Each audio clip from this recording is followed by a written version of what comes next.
Hallo und herzlich willkommen zu unserem dritten Livestream. Ich hoffe, ihr könnt uns sehen hier hinter der Frontscheibe. Ich sitze hier mit Ivy MacGyver von Cirrus. Die spricht kein Deutsch, deshalb guckt sie jetzt freundlich. Und wir wechseln gleich auf Englisch, aber vorher noch ein paar Worte in Deutsch. Schön, dass ihr da seid. Wir streamen live auf YouTube, Facebook und Instagram. Wie immer, es gibt was zu gewinnen, wenn ihr kommentiert. Hier während der Sendung und bis zum Schluss bleibt. In diesem Fall ein, ich nenne es mal Goodie Bag von Cirrus. Und damit, ich habe hier leider gerade irgendwas weggeschaltet, denn ich muss nebenbei noch hier so ein bisschen die Regie führen und da ist mir was abhanden gekommen, was mir wichtig war, nämlich das. Und wenn ihr mögt, dann kommentiert. Am Schluss ziehen wir aus allen Kommentaren einen Gewinner. Es gibt eine Pilot Bag von Cirrus mit einigen tollen Dingen mit drin. Ivy, sorry for all that German. Welcome. Okay. Hello. Welcome to the live stream. Thank you. It's very much a pleasure to be here in Germany with you. Thank you so much. Ivy MacGyver is Director of Product Line, or Yes. did that title change? Yep, the Executive Director of the SR product line. Yep, Right. for Cirrus Okay, Aircraft. so you're managing the SR family of aircraft, Yes. which is the SR-20, the SR-22, and the SR-22 Turbo, Correct. or T. Yes. Right. Yeah. And we're sitting in what? So we are sitting in an SR-22T, brand new G7. Generation 7. Generation That's what 7. You came out with that in January, right? Yep, We so flew the it in 11th of January, we debuted the Cirrus Aircraft SR Series G7, which features the Garmin Perspective Touch Plus avionics, or flight deck, and a newly imagined cabin. Right. And then we met up in Biggin Hill, and we flew the plane two of over us, to correct. Lutuque in the wind and the rain. In the crazy storm. Crazy storms. Yep. Had a wonderful time. Yep. Had fun flying, explored all of the nuances of the avionics, had a great meal. Yep. And then flew over to Hamburg. Yep. Where you And, dropped me off. Yeah. So I Right. feel like we got a good representation We of did. what the airplane can do. And now we're going to have a look at that in the inside. Yep. The outside didn't change that much. You That's have a right. few new color schemes. And, Yeah. So we always like to keep the outside a little bit fresh, keep the aesthetics fresh. So we have a couple of new colors Right. for the G7 and new paint lines. We did also have a special edition, a special launch edition to celebrate G7, available in 2024. Right. But the fuselage, same shape, wing, same shape. Right. So now we're going to switch cameras and to the inside, and we'll be out of the picture, and the really interesting stuff will be in the picture. And here we are. Right. So that is the new panel in an overall view, and maybe we can, for the benefit of the Instagram watchers, and there are quite a few of them. Thanks for all the commentaries already. Maybe pan a little bit across it. What do we see? Sure. Okay. So I will just kind of start with a little pointing out of everything that we're seeing here. Right. So the first thing that you'll notice on the left-hand side is the keyless start. So we've changed that. It's still traditional magnetos, but we've removed the key. You just switch, turn the knob to both, and hit the starter button to start it. And the reason why it's here, and it's the same similar form factor to the Vision Jet, is because we're, from a design philosophy perspective, trying to really align the SR series with the jet. Right. So you'll see that in a lot of places. The yoke is very jet-like. When you've got the autopilot disconnect button up in the front and the push to talk in the back, it's a very jet-like form factor for the yoke. The push to start, keyless ignition, and then overall the glare shield up here over the avionics is a lot lower. Right. And it's a little That bit actually more. threw me off when we landed in Hamburg. Right? Yeah, So yeah. I wanted to pull it up Yep. too much. Yeah. You shouted at me, rightfully so. It was a gentle reminder. Yeah. But with that lower glare shield, you actually have much better visibility. For me, I'm a little smaller, and for the first time, I can see the cowling when I'm landing. Right. So that's yeah. nice. So that's a good thing. Yeah. Yes. Moving down into displays, you've got your primary flight display and your multifunctional display, and they are a bigger widescreen format. So now you've Right. got 14-inch screens, which, as we can display here, you can split these screens and have 3 different multifunctional windows, Right. as well as your engine information strip and then your primary flight So display previously window. this would have just been the Just when one the, screen. the artificial the attitude indicator, Yeah. as it's called in English. Now you've got the checklist or something else Right. next to it, and then here you even have you have a wider engine display, which is always on, right? Yes, Because it's primary engine That's right. instruments. Yep. And then you have 2 boxes of things you can display. Yeah, You can and also it's- use just one. that's but right. it's- So right now I've got this split. So I've got 2 windows on my multifunctional display and 2 windows on my primary display.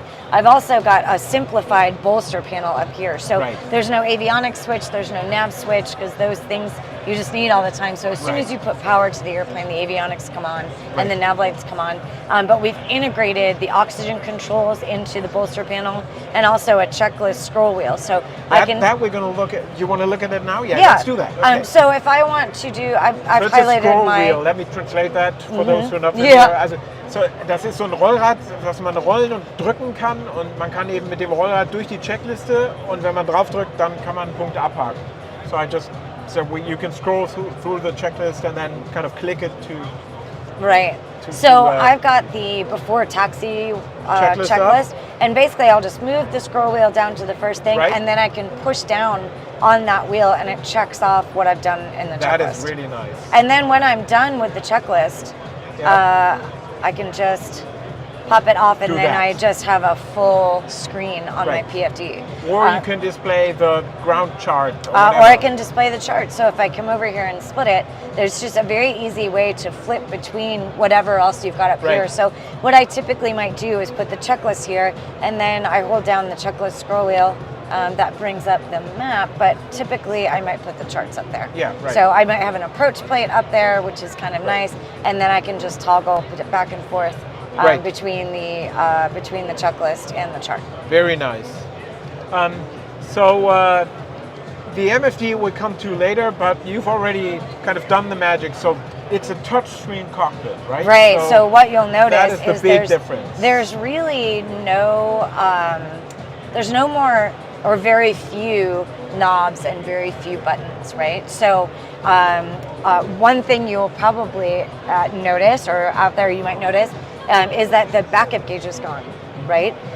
But that's because we wanted to have a nice clean panel for most of your flight envelope. It's also farther away a little bit. It is a right? little bit further away. So we've redesigned the cabin space to give you more room. Right. And one of the ways we did that, we kind of skinnied the bolster panel here. Right. Made more room, pushed it forward a little bit more.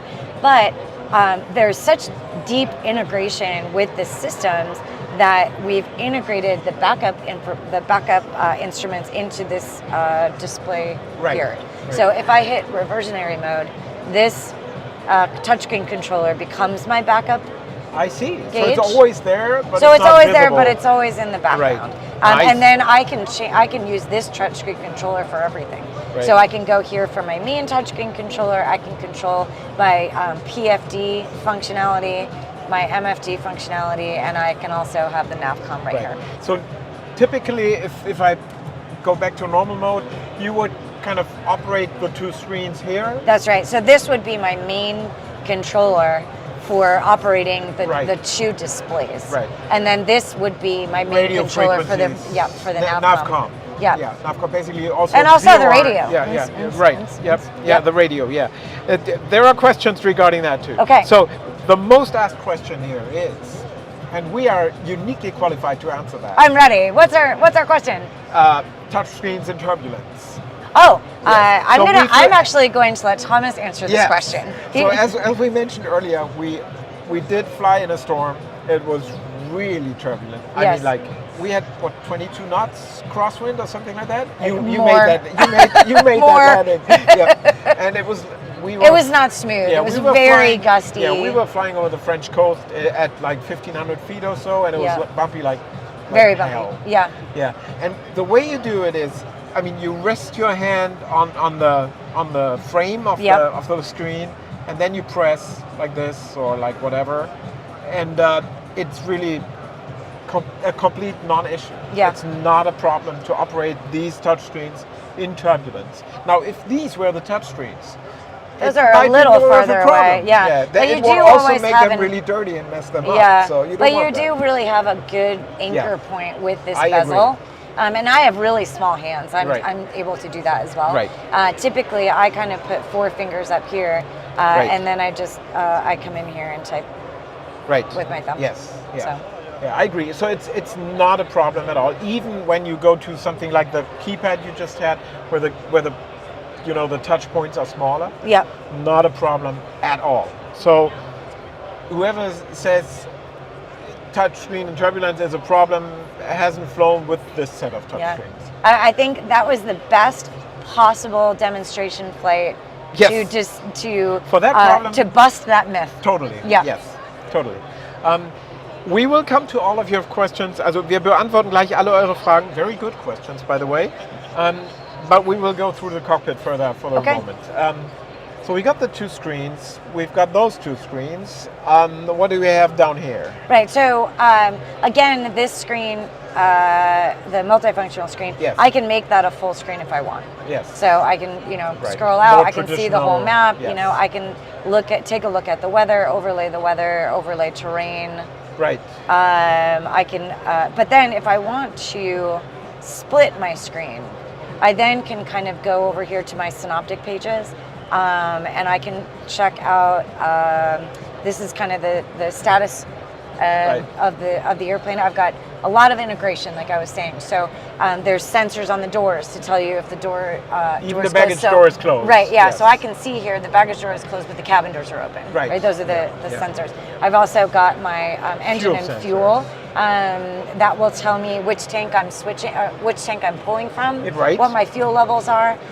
We do have automatic fuel switching. So Right. That's a new one. We're going to look at that. Yep, yeah, we're gonna- So we're going to look at that in a moment. pause, Yes, but pause that. yeah. But I've got my electrical system here. I've Wow. also got my ice protection system. You can also do the weight and balance on there, right? You can, yeah. So if I come over here and go to flight plan, no, I take that back. Where is that? I think it's in utilities. That's how easy the avionics are to learn. No. Now I don't remember where it is. Right. But it is there somewhere. Yeah. Right. I think it's in Is it in utilities, trip performance? planning. No. No. Well, where you actually really do it is in your initialization Right, screen. yeah. So when I actually go Then it to comes up initialize, automatically it in goes. the process, right? Yes. Where's my initialization? Oh, here we go. So when I come up into my initialization, Right. I can check my database status, make sure that Right. my databases are up to date, and then it will take me through my placards. One thing you'll Right. notice is there's no placards here. Right. Right? They're So all no little actually integrated signs into that say something Right. important. It's They're all integrated. integrated into the system. So Right. here's my limitations. Yep. Here's my passenger safety brief. Right. And then I'll go to my next thing. Here's my fuel on board sink. Yep. So if I have about 30 gallons of gas, but if I were to Right. get some fuel here at the airport, my fuel sensors would indicate maybe I was Right. full. I would Right. hit FOB sync and it would recognize that. Right. And then here's where you do your weight and balance. So I can do Right. my aircraft loading here. And I you can see it put up in- there. You see the. Yep, and you I see can the change it. graph, So if I absolutely. put in a different Yes. weight for my pilot, Then- and then I maybe put in a different weight for the Yep, rear right. seat passenger, Then it changes. then it Right. will change. Nice. And then I can put in my my flight plan here. Sure. Yeah. And then I can kind of scroll through here. What I did, I skipped putting in my flight plan and my takeoff data, Right. so it hasn't checked off those boxes. But yet. it would display the takeoff data also, so the It runway does. required and all that It stuff? does, right? So if I come back here to my aircraft systems and look at status and info, it says today I need 1,927 feet. And it's considering the temperatures and everything. Yes. Cool. All right. Going down the center console. Yes. So we've already been pretty deep into the Right. the first touching controller, and Right. I'm basically switching back and forth between making this control the MFD and making this control the PFD. So if I come with in a real button. right with a with a Yeah. real button. So here, if I want to change this inset map in here, I can change that to be the HSI map, or I can change that to be a map instead of the traffic. So that's all done through here. Right. And then with this one, this is where I control all of my nav and comms, right? So I can plug in my frequencies here. Right. But I can also take a look at my music. I can basically control my volume, the co-pilot volume, the passenger volume, or I can just sync that right to the pilot. So all of the different settings are right in here. There was a question in the comments which fits in here. So the connectivity of the airplane. So you can connect your iPhone or whatever to play music via Bluetooth. Can you push flight plans into it? And either so that's the flight stream, it's 510 the or whatever. It's the built flight stream. in, right? That's correct. Yeah, it's or all behind the scenes. Is there a card that someone knows? No, it's all behind the scenes, and then I would Bluetooth my phone or my tablet to the avionics, and you can push your flight plan via ForeFlight or Garmin Pilot. What about database updates? Same thing. So you can also database over the air? Yes. So wireless database updates via Bluetooth from Garmin Pilot. And is that standard, or is that? But you don't have the GDL60 in That's there, correct. which is the new Garmin thingy for. Right. Yep. You do have your own system, right? Which is called Cirrus IQ. Right. So that's not for connecting with the avionics when you're in the airplane. You can think about that as connecting to the airplane. Yeah. Right. From remotely. From anywhere. Right. So when I connect with the airplane, I can see things like how much fuel I have. Right. How much TKS I have. How much oxygen I have. So it's what my battery level is. And then I can also things like maintenance intervals, my past trips, if any inspections that are due, and that sort of thing. Like that's all in my Cirrus IQ. Right. Yeah. Is that standard, or do you have to? Is that Cirrus IQ is standard. Okay. Good. Okay. I'm just seeing this here. So you were talking about systems integration. Also, the system knows what the flaps are set at? Right, so the system knows what the flaps are set at, and it's also got flaps airspeed protection built into the avionics. So the flaps deployment speed for your first notch of flaps is 150 knots. Right. But if you are going faster than 150 knots and you deployed the flaps would not actually deploy. So nothing would happen. The switch would come down, but you would get an alert on the PFD that said flaps airspeed, and if you looked out, the flaps wouldn't go anywhere. Right. They would not actually deploy until your airspeed got lower than 150. Right. And then so that's protecting your airplane. On the other end of the spectrum, if you were going too slow and tried to retract the flaps, they would stay deployed. Yeah. Right. Yeah. So that what we're trying to do, the occasional go around. exactly, right? like from a safety perspective, what we don't want, like being low and slow is the most dangerous place to be, right? Yeah. And so what we don't want you to do is panic and throw the flaps to zero when the flaps are still critical for that airspeed to generate the lift that you need at that particular airspeed. Yeah, that makes a lot of sense. Yeah.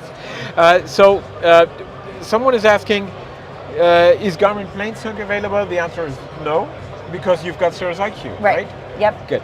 And then there's a question. So we answered that one. Then yes, Garmin Pilot is required for database updates. Right. Flight plans you can also transfer with ForeFlight. Correct. Yep. Good. Yep. And then there's where are we? There was a good one too. Can I override the flap thingy when your pitot tube is blocked, or you take off with a pitot tube that is kind of covered? Can you then override the safety feature of the flap deployment? That is a great question. Right. I don't think so. Right. Yeah, I don't think so. But it is a good question for a that's a great question. Yeah. You know what I will do? I will actually talk to engineering. And find out the answer to that question, and I will email you. Excellent. Yes. Okay. So thanks for that one. That was a good stump or question. Yeah. From Max. Thanks, Max. Yep.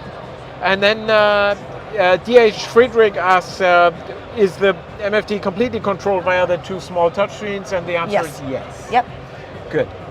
Let's go down to the autopilot if you don't mind. So the autopilot's If you the have same. something left here, then. No, the autopilot's the same. So Right. same Same great as previously. autopilot Right. The that you're GFC used 700. to. Yep. Or a variant thereof. Yep, yes. and you've got your Or the- electronic stability protection built Right, in there. You've You got know, the great oxygen 3-access descent autopilot. thing, so Hypoxia alerts. yeah. Yep. Auto descent. and you've got a new little Yeah, cubby so hole. this is a great place to put pens, snacks, phones. Right. It's amazing how quickly you get used to just like Right. putting things in there. Right. There's also two. I don't know. They're kind of hard to see, but there's they are two. kind of hard to see if you go down with the um, camera. Yeah, there's two USB ports in here. Right, One a higher. USB-C, right?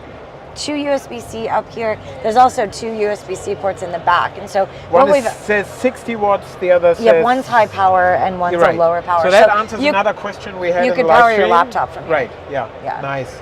I probably should. No. kidding. Yeah.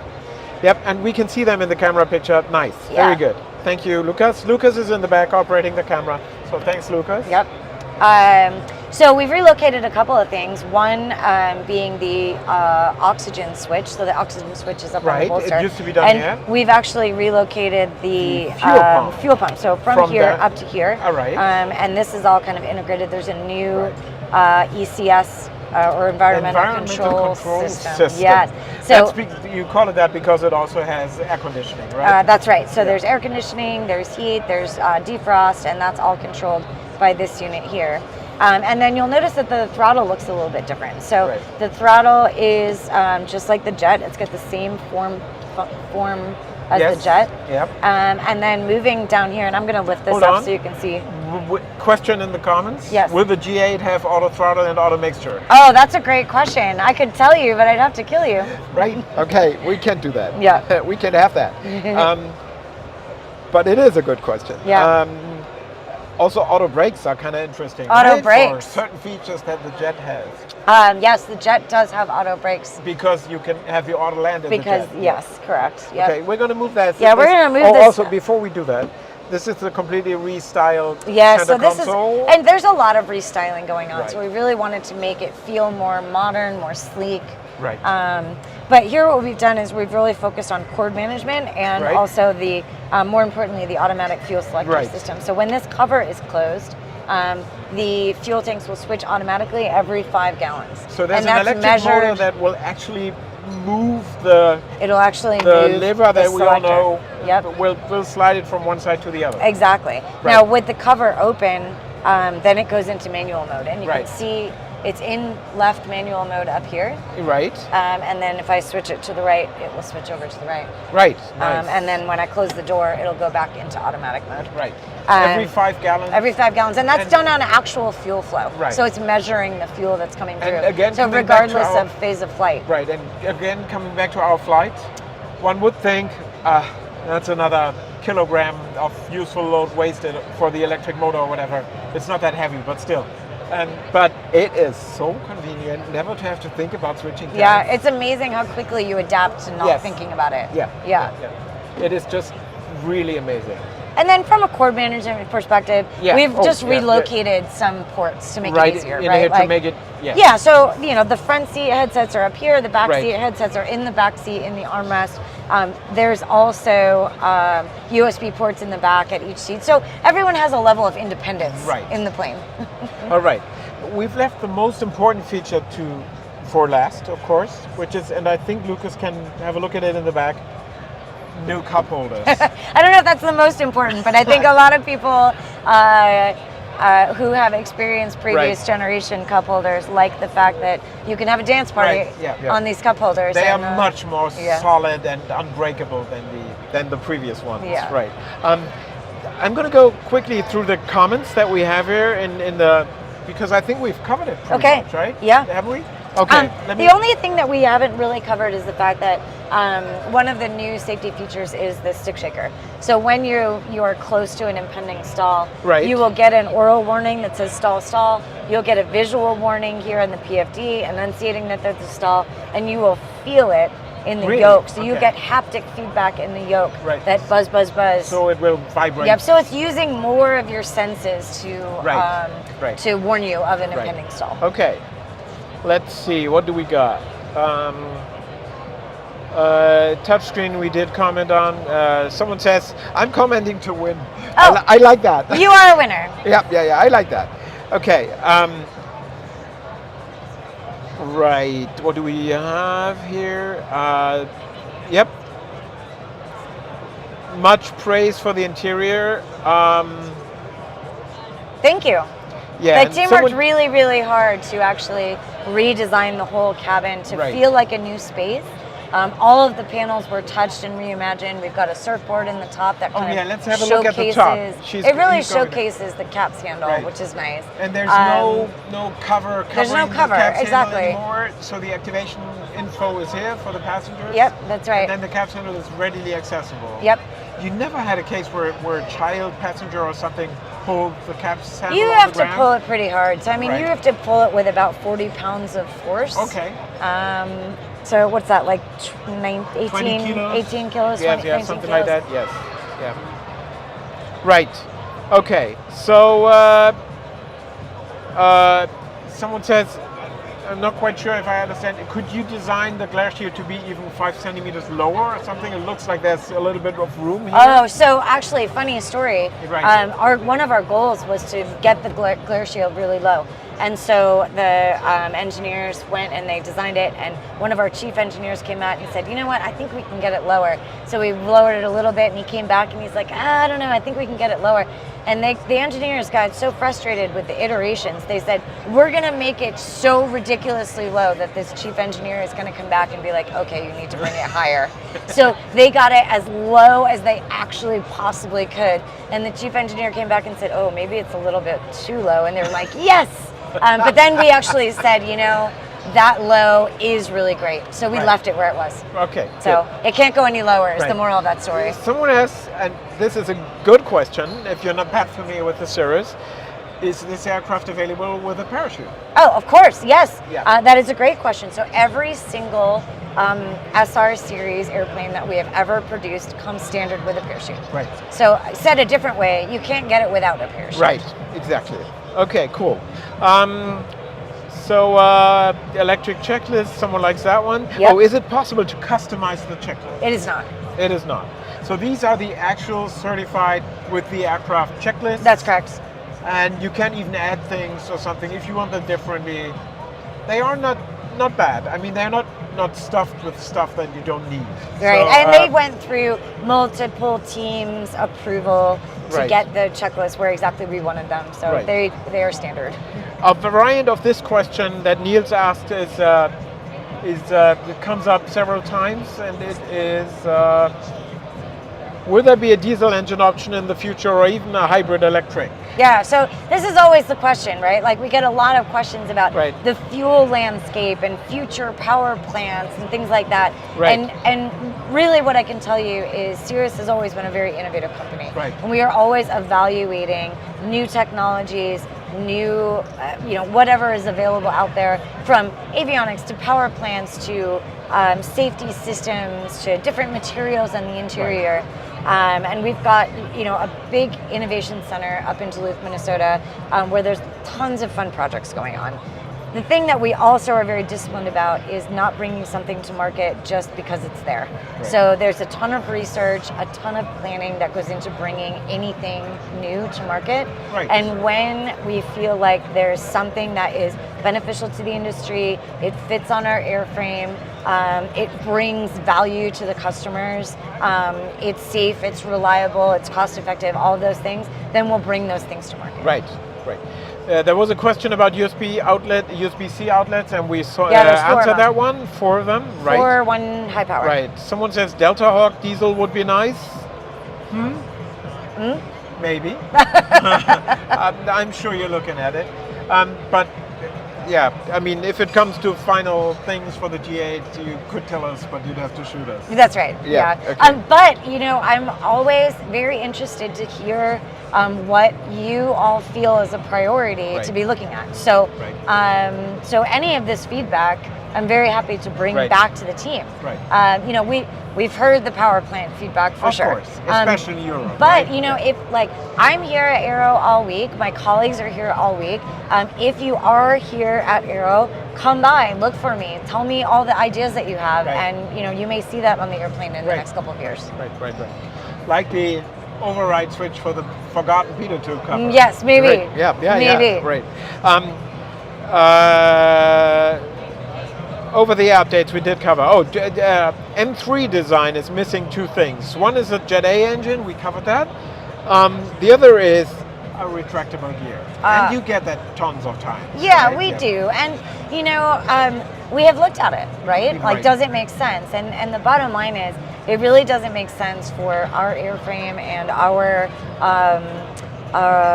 you know, market segment and things like that, because what that will add is complexity and weight, both complexity from an operational standpoint, complexity from a maintenance standpoint, but our evaluations tell us it really doesn't get us that much more speed. Right. So our wheel pants are very efficient. You know, the speed loss with the gear is actually pretty minimal, Right. and the speed It's gain like, with did you retractable. calculate it? It's something like 5 or 8 knots or so? Yeah, when you take off the speed, Right. Or the Yeah. wheel pants, Yeah, you yeah. lose a lot of speed. Yeah, of course. Yeah, the wheel pants really do matter. Yeah. The design of the wheel pants, which you refined a while back with the G6. We did actually in model year 2022. We refined the wheel pant design, And which gave you another 2 a knots couple or of something knots. like that. Yeah, exactly. Right. Exactly. Yep. So that's Yep. really cool. There's a question from who is it? Incredible Carsten. Okay. Incredible Carsten about the fuel gauges. Yes. How precise are they? They're incredibly precise. Right. Actually, we've got senders in the tanks that are they're calibrated. Right. And a little very promo here, they are fine. CIS sensors. Yeah, right? they're SAIS. Yeah, that's exactly SAIS right. is the company, and they are much more precise than traditional fuel sensors. Yeah, absolutely. Because they work differently. I forgot the actual term. The technical, is it I don't know the capacitor? technical No, term, I don't know either. but I can tell you, over my many years of flying, they're not new floats for the G7, right? So No. Since but G5, I think you've had them, or right somewhere there. And with this display, like, so this is a totalizer essentially, or sorry, this is a totalizer. This is actually coming directly from the floats, and that's why we're able to do that FOB sync, that fuel Right. on board sync, Right. so that this will display what the senders is saying. In all of the years that I've been flying Cirrus, I have noticed the delta between the totalizer and the actual number from the sensors Right. is very minimal. Yeah, So, that's my experience too in the G5 I rent. yeah. And actually with the G5 you did away with the traditional fuel gauges in the center console. That's correct. And you now have them only in the avionics. avionics. Yep. And that's the airplane talking to us about a taxiway coming up. Yeah, that's the like GPS repeater. That, by the way, is a feature we cannot show today because we're The not taxiway taxiing. routing. But you have the ability here in the PFD to have an outside bird's eye view of your airplane on the taxiways. It's like a 3D Right. exocentric Right. view Right. that shows the taxi. It will actually show your airplane right in here, and Right. it's like you're outside the airplane. It's like an out-of-body experience. Right, and when you taxi onto the runway, it kind of switches automatically. It swoops to this into way. this Yes, pilot yeah. view. Yeah, It's but you can see it's very, very cool. you know, hangars and taxiway Right. signs and things Right. like that. So. Someone is asking, is it possible to order with some standby analog instruments? And No. the answer is why? Yes, I guess my answer was no, but Thomas's answer is why, and I appreciate his answer. Sorry for that. Someone says, nice Cirrus pen. It might be in the Yeah. package that someone is about to win.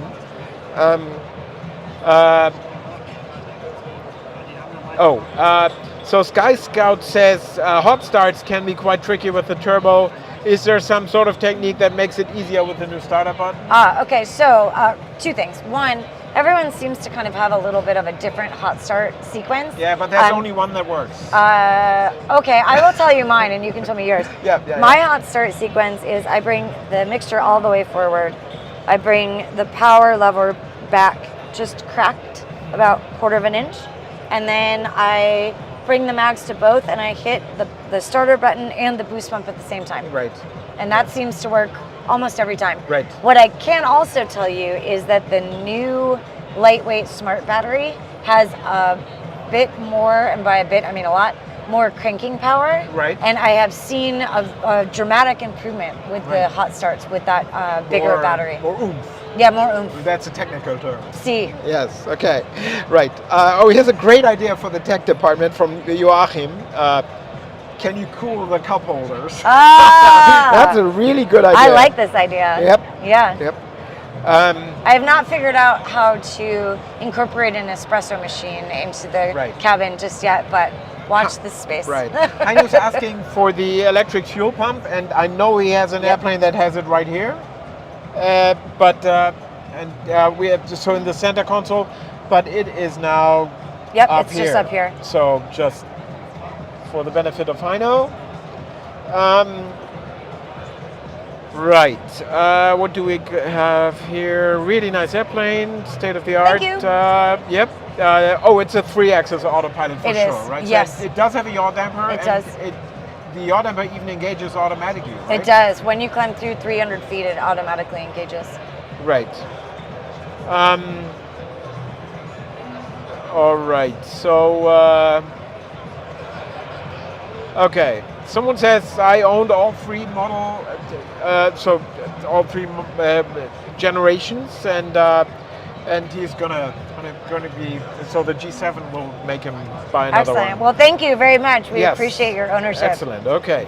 So I think we're through with the commentaries. Also, we are already running at 36 minutes. Oh my gosh, time flies. It feels like we've been in here for 5 minutes. Yes. Yeah. So we're going to switch to the other camera now. Let's see, that one. So we're up there now. Hi. Hi, everybody.